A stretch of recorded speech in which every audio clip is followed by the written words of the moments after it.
to municipally owned utilities that kind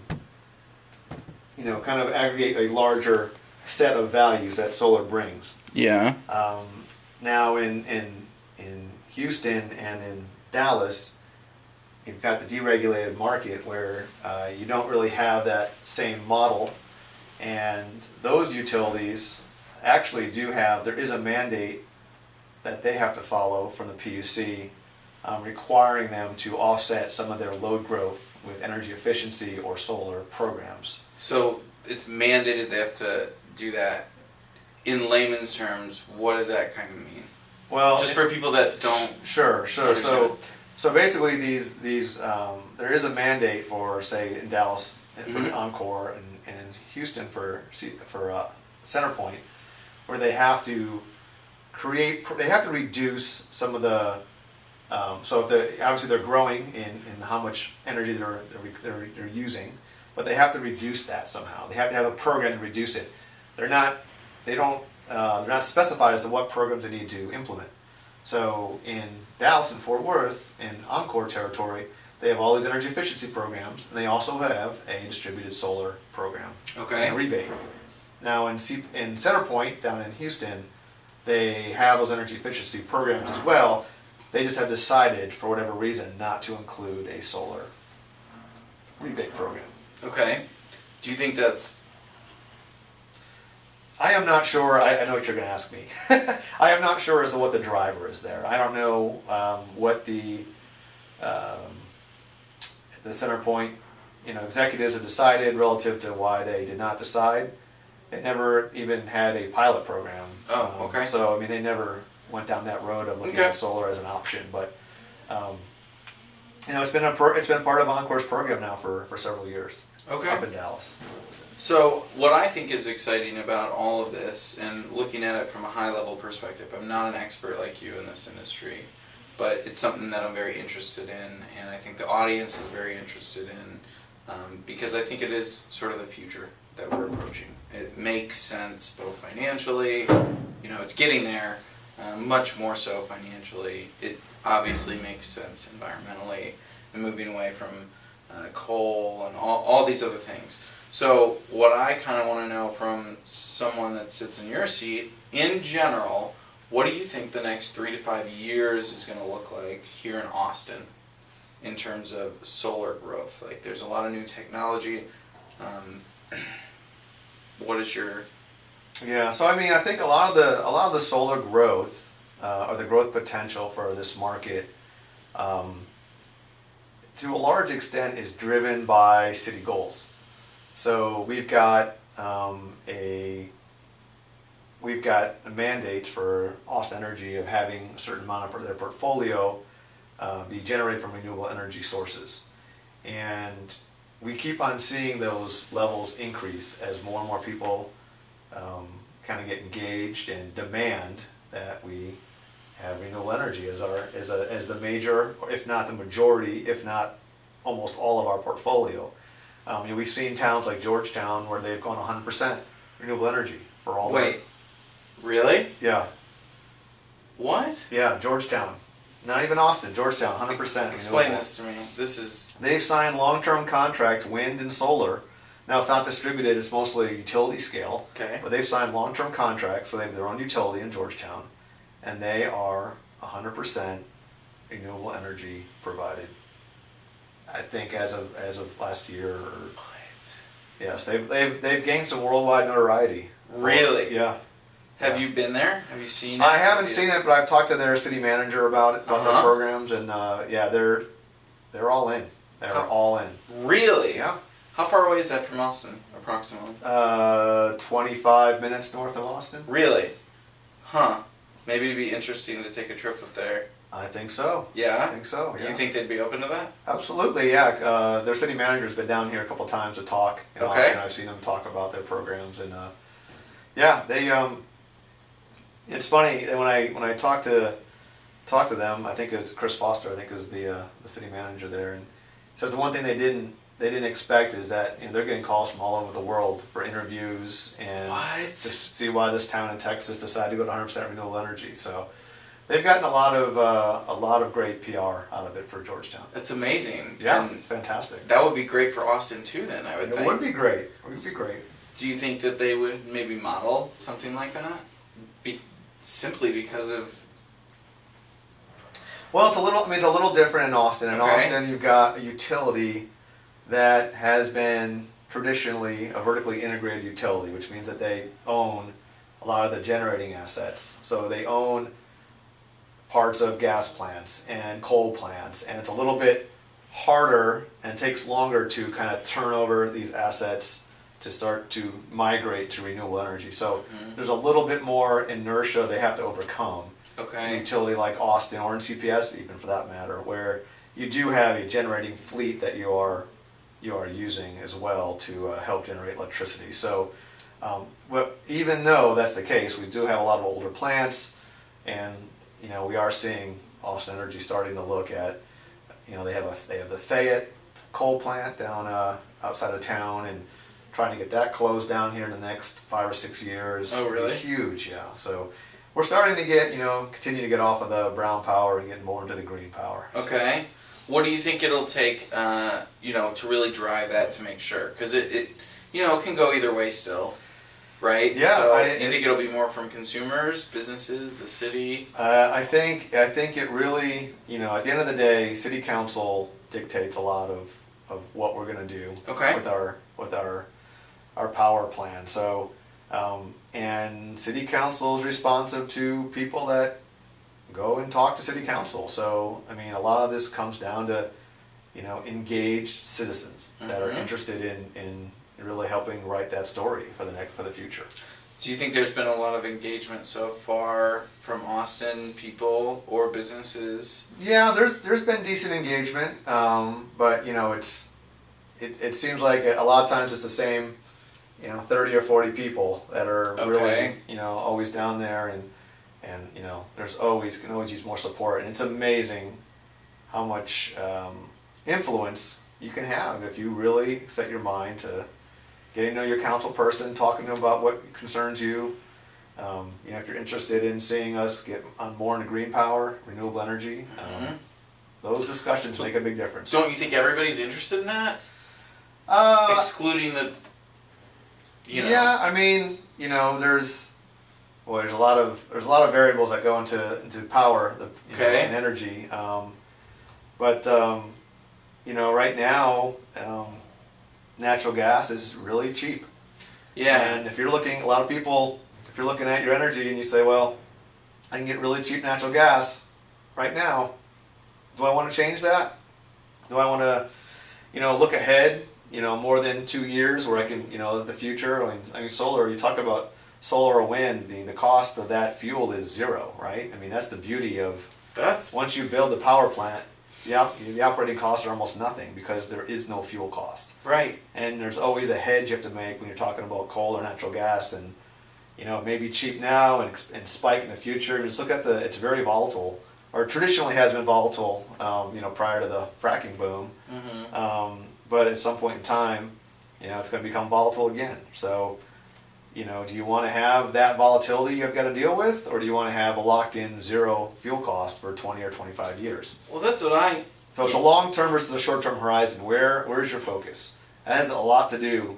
Typically it's very hard. A lot of people are looking at election cycles, at 3 years, 2 years, 4 year cycles, and it's a different story when you look at something over 25 years versus over 2 years or 4 years. See, and that's why I feel like the business community would really want to step up, because that's what the eco-capitalist mindset is all about. That I've created is that if it's financially feasible, especially from you don't buy an asset in a business to sell it next week. You buy a serious asset, and then you depreciate it over an amount of time.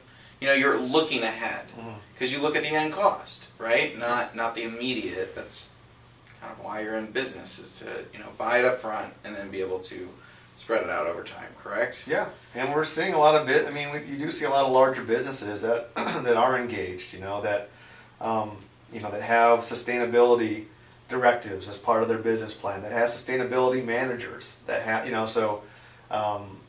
and those are people we're talking to as well, because they're trying to figure out how they can, hedge for the future. Because a lot of it is about risk management. I mean, if I can lock in my energy costs for 25 years, and I'm planning on being on business that long, that's a huge variable you just took off the table for your cash flow, for your forecasting.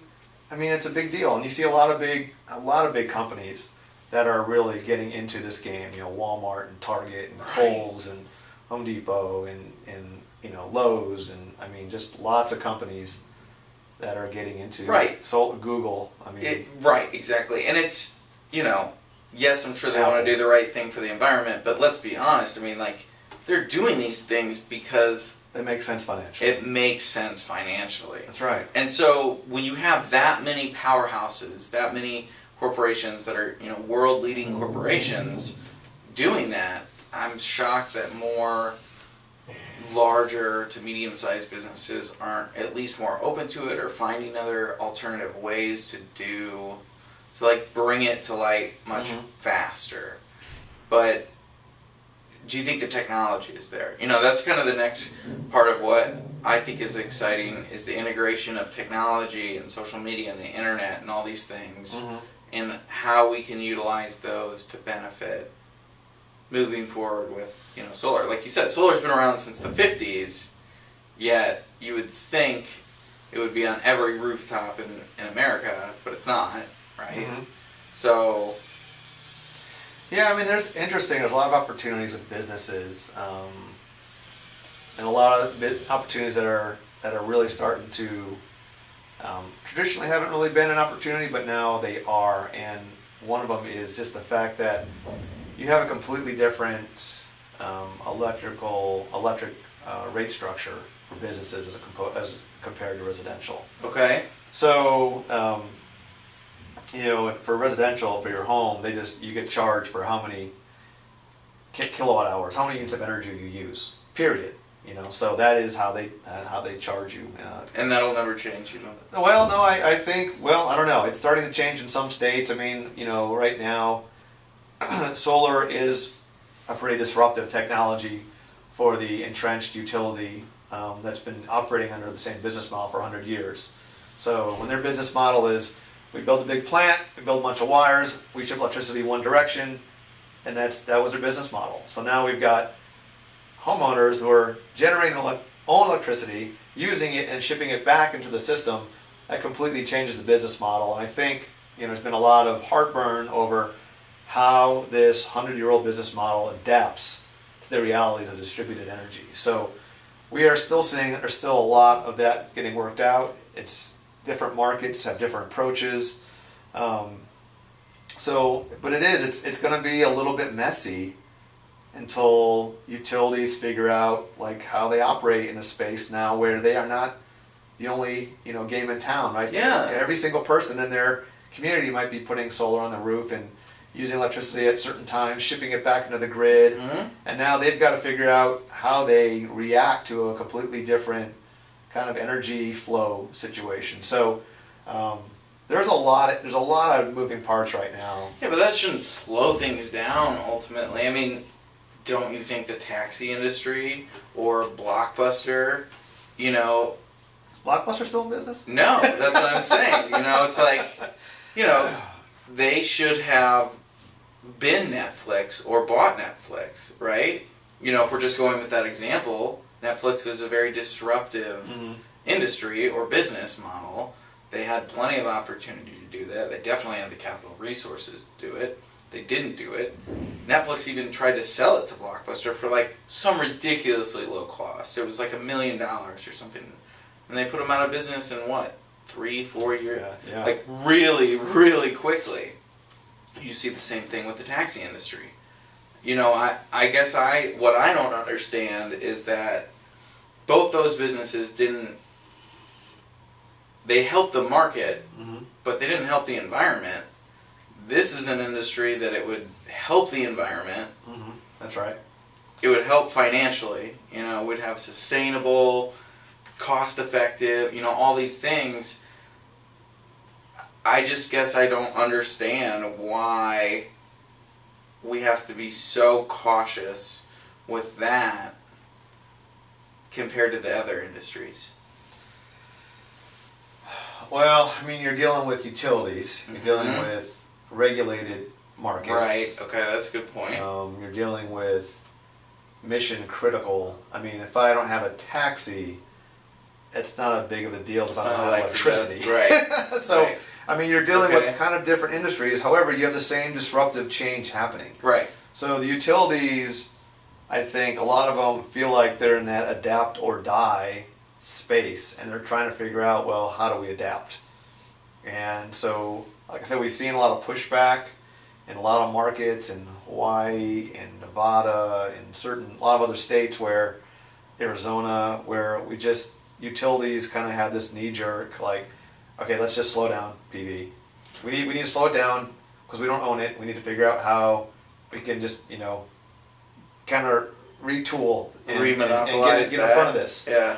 Yeah, and so, but I mean, you're seeing, it's interesting, you're seeing, utilities like Austin Energy and CPS Energy, I mean, they've already made pretty enormous purchases of solar energy. So right. They've got their own utility scale solar farms where which is it looks and feels like an asset where they're getting electricity off of it and then they're selling it to their clients. So they are providing their customers with choice. With green power. So I think that does, that is obviously one way that utilities play in that space, is that they are now creating these huge solar farms, buying that electricity and then passing that on to their constituents. Which is excellent. It's excellent. There's community solar, where we see local smaller systems that get put in where maybe you can buy the output from one or two panels, and someone else can, and it's kind of a way that you can almost feel like you've got ownership. Okay. Yeah, I like that. And so that we're starting to see a little bit of that in Texas. It's prevalent in a lot of other markets around the U.S., but that's kind of nice because there's a lot of folks that they can't put solar on the roof for either because they got too much shading. Okay. The roof is really old. Maybe they're a renter. And they don't own the building, so they can't afford. Can't, so there's a lot of opportunities to get solar on rooftops or get solar into your portfolio. Yeah. Well, portfolio. Yeah. To get it into your to be a participant in the solar industry or the solar energy without necessarily owning a system. So the next question I have is kind of like with the panels. I kind of want to go into that component of it. So is that a very competitive market, whether it's technology-wise, price-wise? There's probably how many major companies that do solar panels? No, we're talking about install companies? Nope, just the panel. Modules. Yeah, like where the technology, because I'm very uneducated on this and compared to you, but if you get solar panels, there's different brands. Right. So are there major brands? Are there, Yeah, there's major brands. I don't know how many brands there are off the top of my head, but I bet you there's probably, over 40 or over 50,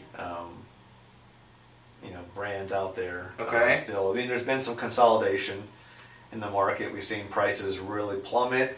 It's put a lot of companies out of business because they couldn't, be able to get their costs down low enough to compete. Is that because of the technology in the panel? Well, I think there's a lot of factors involved. We've seen,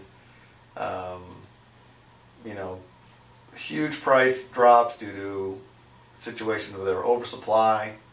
We've seen, certain markets, the Chinese module manufacturers tend to get government support. That's can be pretty substantial. So that's what we've seen. We've seen a bunch of tariff battles and such over Chinese modules, and we still actually have a trade case right now that was just brought against the Chinese module manufacturers again, or against any imported modules to the U.S. actually. So whether business practices are the same in each country, it's it's probably not the case. So, but yeah, we've seen prices come down just from the fact that it's also just ramped up so much. We're talking about geez, I don't know the orders of magnitude of change, but I mean, I don't know I think the U.S. installed 2 gigawatts of solar in Q1. Okay. Which Q1's usually really slow, but I mean, there's just a lot of worldwide solar out there. So I mean, the manufacturers are manufacturing at a much bigger scale than they used to. So that helps bring prices down as well. Yeah, and that's also a big sign that it's really coming. Yeah. So, for people that we could talk to more about this topic, that would be really good. You know, I think Georgetown would be a really good one. Who else do you think would be really good to maybe bring into the conversation? I think it'd be great to talk to the utilities. Okay. Austin Energy, they've got plenty of folks who'd be willing to talk. And CPS Energy. Okay. Encore. All right. I'd love to have you guys talk to CenterPoint. Because they don't have a solar program. Oh, really? It'd be great to know why. I mean, great to talk to their energy efficiency folks and find out what their strategy is. So. And if you had specific, the top 3 questions, what do you think it would be? You know, what is the hesitation? What, Yeah, I mean, love to know how they see distributed solar fitting into their business model or portfolio. Do they see it as a threat or as an opportunity? Mm-hmm. And what the utilities are doing to support, distributed solar. So they have different utilities have different ways that they are going to compensate you for sending electricity back into the grid. So when you generate extra electricity and ship it back into the grid, what should they pay you for that? Okay. And that's a question that every utility has a different answer for. Really? So it's really interesting to understand the logic behind Austin Energy's answer compared to CPS Energy's answer compared to anyone else's answer. So it's just it's pretty fascinating to see kind of how these different utilities either value the electricity that you bring to the grid during during the daytime hours when they need it. So, last question before we wrap up. I want to know if you were to live off the grid as someone, just to give people a perspective, can I, as just a regular person, or even just camping, I'm not even going to say off the grid, that's probably too extreme, but if I wanted to go camping or something like that, how much would it cost me to buy a solar panel that I could have enough basic electricity to kind of charge my cell phone or computer and maybe a couple other essential things? I'll tell you what, that's an interesting question. So off-grid, yeah, right, it's completely different. Right. Orders of magnitude difference in how much energy you need, what it would cost. And next episode, I do want to talk about. Yeah, it's a great discussion. I'm sure there's people out there that. We get that a lot. A lot of people say, "Hey, I want to go off the grid. What do I do? How do I do it? How much is it?" You guys can do that? We can do it, but it's an interesting question because it's complicated. Right, okay. There's not an easy answer. Next episode, let's no bumper sticker. Yeah. But I would say though that there are for your average camper, or we see a lot of nature photographers. Perfect example. So I got to charge my camera battery. I got to charge. But literally, when you're talking about charging little batteries and cell phones, even your computer, cameras, you don't really need a lot of electricity. So there actually are products made solar powered backpacks, solar powered tents. Yes. Where tents. Yeah, so cool. tents. I have the little fold out one. Yeah, because you don't need much. You don't really need much energy to charge these batteries. So they have these things hooked up where it's a solar powered backpack. And there's a USB port in it. You just plug your phone right in there, and you're walking around, your phone's just charging, getting trickle charged during the day. So I know that there's a few companies out there, not to plug one, the only one I can think off the top of my head is called Goal Zero, I think. That's who I own a product by, the fold-out one. Yeah, okay, so they were bought by NRG a while back. I think I bought it out. Okay. Yeah, NRG bought them. But they... Who bought them? NRG. NRG, yeah. Are they a solar company? No, they're an energy provider. So they own a lot of generation assets. They used to be very much in renewables. They've kind of changed gears in the last couple of years. But at any rate, they do own a lot of retail electricity providers here in Texas. They own Reliant. They own Green Mountain Energy.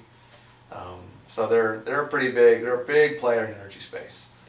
But at any rate, they do have. I did look at that website. They do have some pretty cool products for campers and hikers and that kind of thing that are solar power just so you can do exactly that. You know, just kind of keep those essential electronics powered up so you know where you're going or can take some pictures or. I mean, that's why I wanted Yeah. one, was just because if worst case scenario happened, you know, and nothing or everything stopped working electricity wise, you want something to be able to charge your essential things.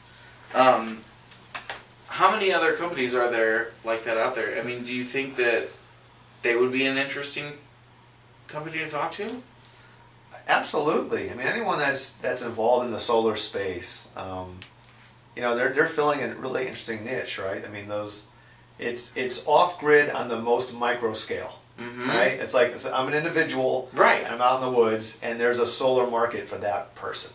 So yeah, I mean, it's a really interesting. It's not going to be a huge market. Well, it could be a huge market. I mean, I don't know. I mean, I don't know what their business revenue is, but I don't know. I mean, we're starting to see some of that where, you know, flexible solar panels are being sewn into fabric. Yeah. And that's pretty cool. Pretty cool if I could wear a shirt where my, you know, I had solar, my back of my shirt was solar, and I could just have a little. The coolest thing I saw was at South by Southwest this year. One of the stands, they had a solar powered hat. It was a hat. And it was like a stylish looking hat. Stylish, that was an air quote. Yeah, air quote, stylish, quote unquote, hat. But anyway, I just thought it was so interesting because literally you like plug your iPhone in up here on the back of the hat, and apparently you can get, you know, solar and charge it. Yeah. But I think that's a really interesting thing, and I think technology, but I think the biggest, from what I understand, factor to really push it forward is the battery, like being able to store it, the storage of it. I believe that's... I mean, storage is helpful. Again, if you've got, and that's what you're doing, right? When you hook up your iPhone to that solar panel, you are storing all that electricity, right, into that phone battery. So, or into that camera battery, or into whatever battery, your computer battery. Have you ever used one of the backpack solar? You know, products? I don't know if I mention Goal Zero like 3 more times, will they maybe send us a free one? I hope so, because I think we should. No, I mean, I want to try one.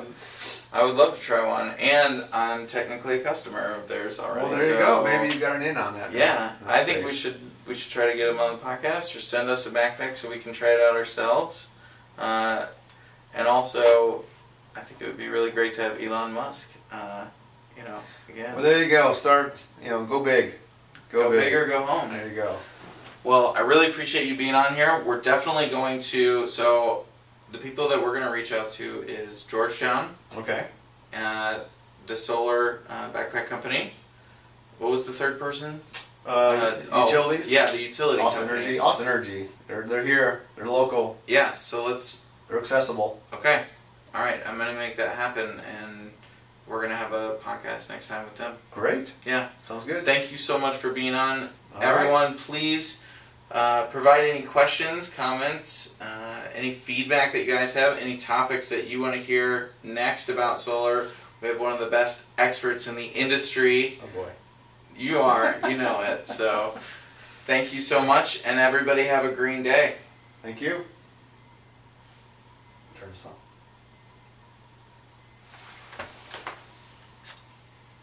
Awesome. All right, that was fun. Yeah?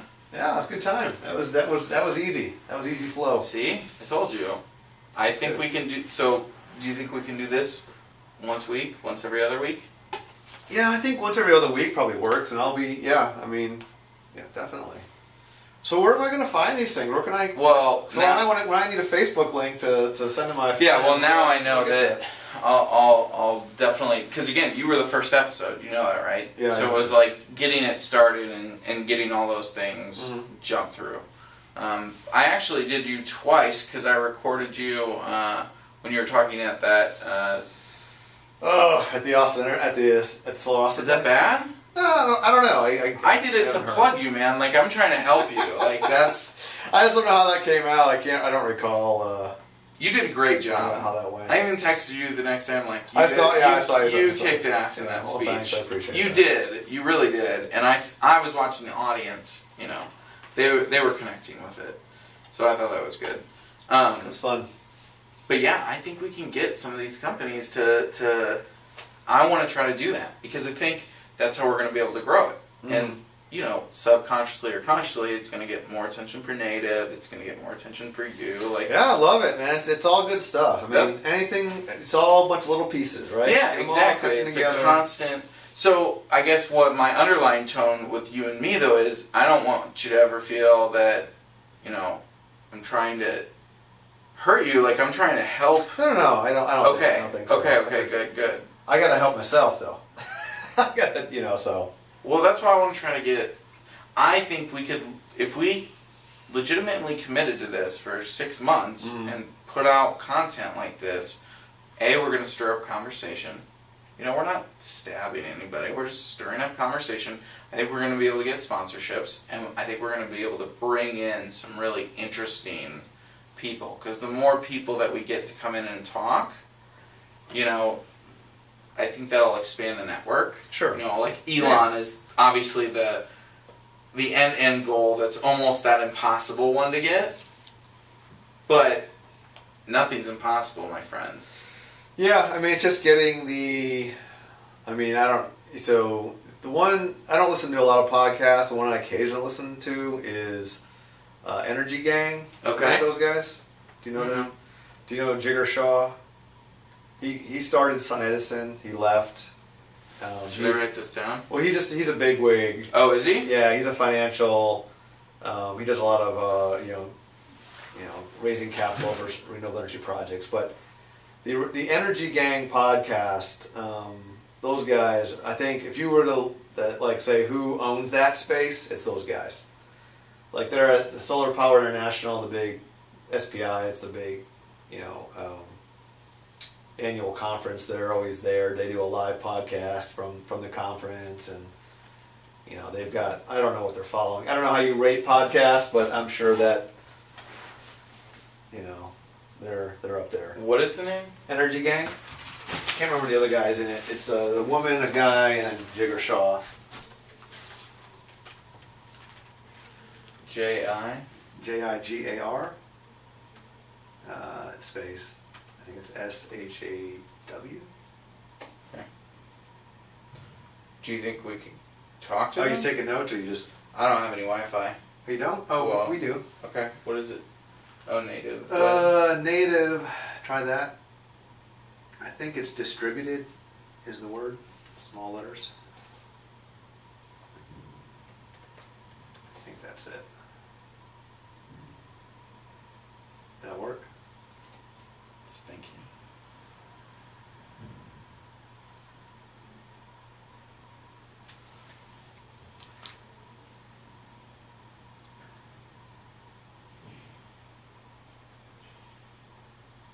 No, not showing up. Well, I just need to get onto the store. Okay.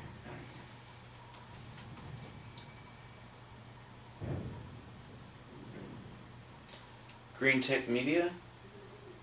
Yeah, I think Green Tech Media is, I think they might be, there you go, that's it, Energy Gang. SoundCloud.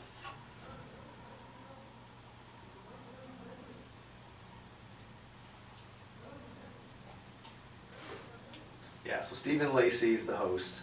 Yeah, they got almost 3,000 followers. Stephen Lacey is the host. Jigger Shaw, I guess that would be Jigger. Doesn't really look like him. And then there's another woman. I can't remember her name. So there's 3 people. There's 3 people. They're really smart, dude. They're so savvy. Really? Yeah, they're good. They're good. Could you talk to them? Like if we did a mobile, like would you feel? Maybe. I mean, I've met Jigger Shaw. I haven't met the other 2. I've not met Stephen Lacey or the woman. But yeah, he's the shit, man. Really?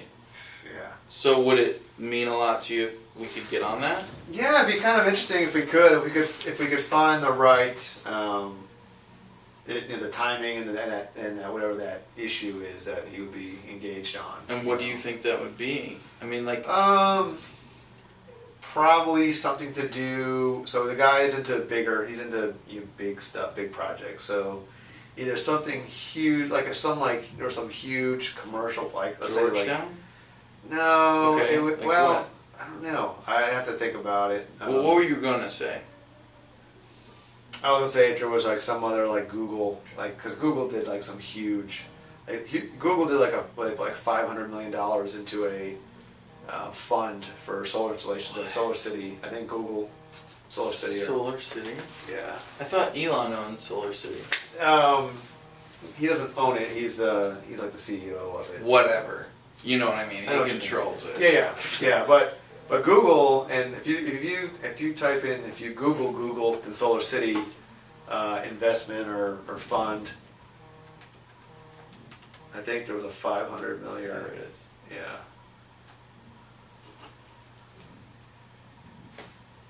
Yeah, right here. This one? Yeah, there you go. So that's from last. That's from. That's almost. Damn. Yeah. So Google, which is interesting because there's this project called Google Sunroof, where they actually look at cities and they like look at all the rooftops, and they can tell you how much solar you can get on each rooftop. And so we went there. Yeah, it's called Google Sunroof. And if you go there, it'll recommend a local installer, I think.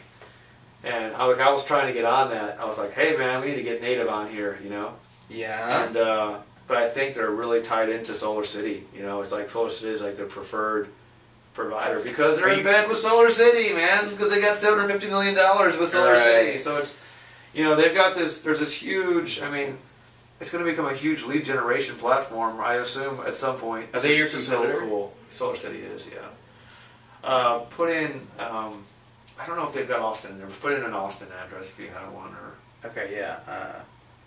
Just trying to like this place. Yeah. Okay. Yeah. Oh, I can get this place. 8201, I think it is. South Congress. I think they did Austin at this point. Yeah. But look at this thing. This thing is badass. That is crazy. It shows you like here's the yellow is high profile, like that orange. It's kind of shaded from there. So you got all the rooftop units. You fucking see it, like here. Look, here you go. Boom, analysis. Bam, bam, bam. Within a Google search. So they're doing it on a city by city basis, and I think they just hit. I mean, Austin just got done very like in the last 3 months. But you can get here like here. What's this? Boom, boom, boom. Here's an installer. Ready to get started? Go down. Ready to get started? Okay. Oh, scroll up. See, look at provider Solar City #1 on the list. How do you get on? I don't know, man. I've already sent them. Who are these people? They're about as big as Solar City. They're like #2. So they're huge. They're huge. So there's no native size companies yet. Well, clearly, I mean, SunPower, they're a module manufacturer and they're a developer for solar. They don't. I mean, yeah, dude. I already have sent these guys 2 emails. Have you? Yep. No answer.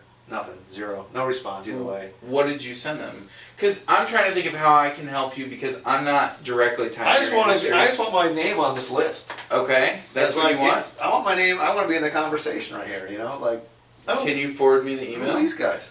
So I can see what you wrote, or copy and paste it, or something. I would never do anything without talking to you about it, but I just don't have the vested interest that you do. Yeah, so I need to send them another one. I have sent them.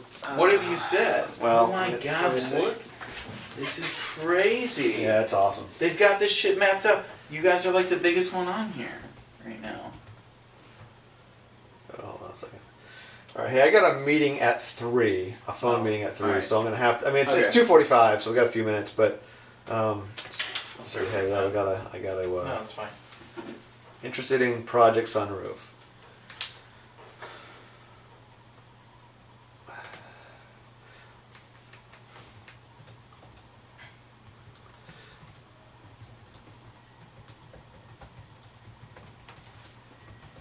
This is so crazy.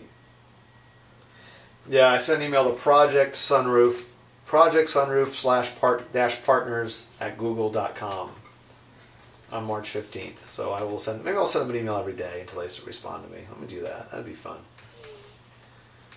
What is your email saying though? What is the tone? Well, to be honest, my first email said, "We are a solar installer in Texas and very interested in this." Yeah. That was probably not direct enough. Yeah. So. I think I could help you do it. Are they doing anybody? Are they telling? Well, no one else is on that list. So you want to get on that list, or you want to join the conversation? Well, yeah. I mean, I want to be an installer, a local installer that's interested in like, give us a quote for this. I mean, that's the leads coming in. That's what I want. Okay. So I don't know, how that works. Well, I think I know someone that does. You know someone at Google Sunroof? Let me show you how I sort of hack the system. So this conference the other day that I went to, Yeah. the Sustainability Summit, this guy, do you know who this is?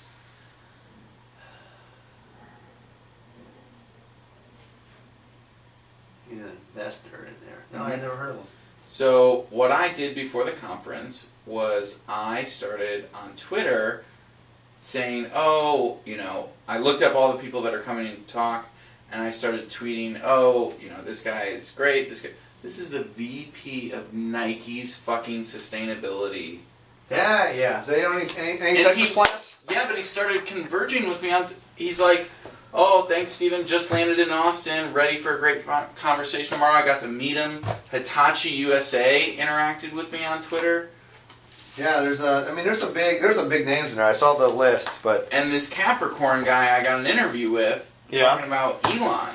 He knows Elon. Obviously, he's if he's investing in SpaceX. Well, he's one of the first investors in Tesla and space. So he knows. He knows them. Yeah. So it's just very interesting. I think the approach maybe. That's why I'm like asking you, how did you email them? What is your tone? Yeah, no, I didn't. Maybe I could email them as an anonymous, consumer to be like, "Hey, are there any local installers?" Yeah, are there any local installer? Yeah. Like, if you create that and email it to me of how I could maybe do it and just tell me where I should send it, I'm happy to help you out like that. Okay. Of course, man. I want to move this dial, not as much as you, because I don't have financial interest like you do, but this is amazing. I never knew this existed. This is crazy. That was less than a second. Yeah, I mean, it's got the whole city. I mean, you can basically, it's got what's really cool, that literally has the entire city of Austin. Like, here's the entire aggregated, city of Austin's. Like, you could put, I think it has, 2 or 3 gigawatts of solar you could put on all the rooftops in Austin. Yeah, it's huge. I mean, that's a conversation. Isn't that pretty cool? That is. Project Sunroof. So yeah, it's everything. It's still kind of new, but I mean, this is eventually a lead generation platform where they're going to be selling leads. I was going to say, I mean, that's what it's a revenue generating option for Google. Well, or maybe would you guys pay? Yeah. Yeah. You would for Google Ads. Yeah, I mean, we pay for leads for things like this. Okay. They usually kind of suck, but. Yeah, but when you have the But I mean, it's still. I mean, it's their leads, so they're opportunities. I get that. Yeah. So. Yeah, depending on how they price them, we would pay for them. So we'll see. Yeah, but there should be more companies on there than those. Yeah, it's kind of disappointing. They literally have just SolarCity and Vivint, the 2 biggest national providers, and that's Austin. I mean, these guys have barely been.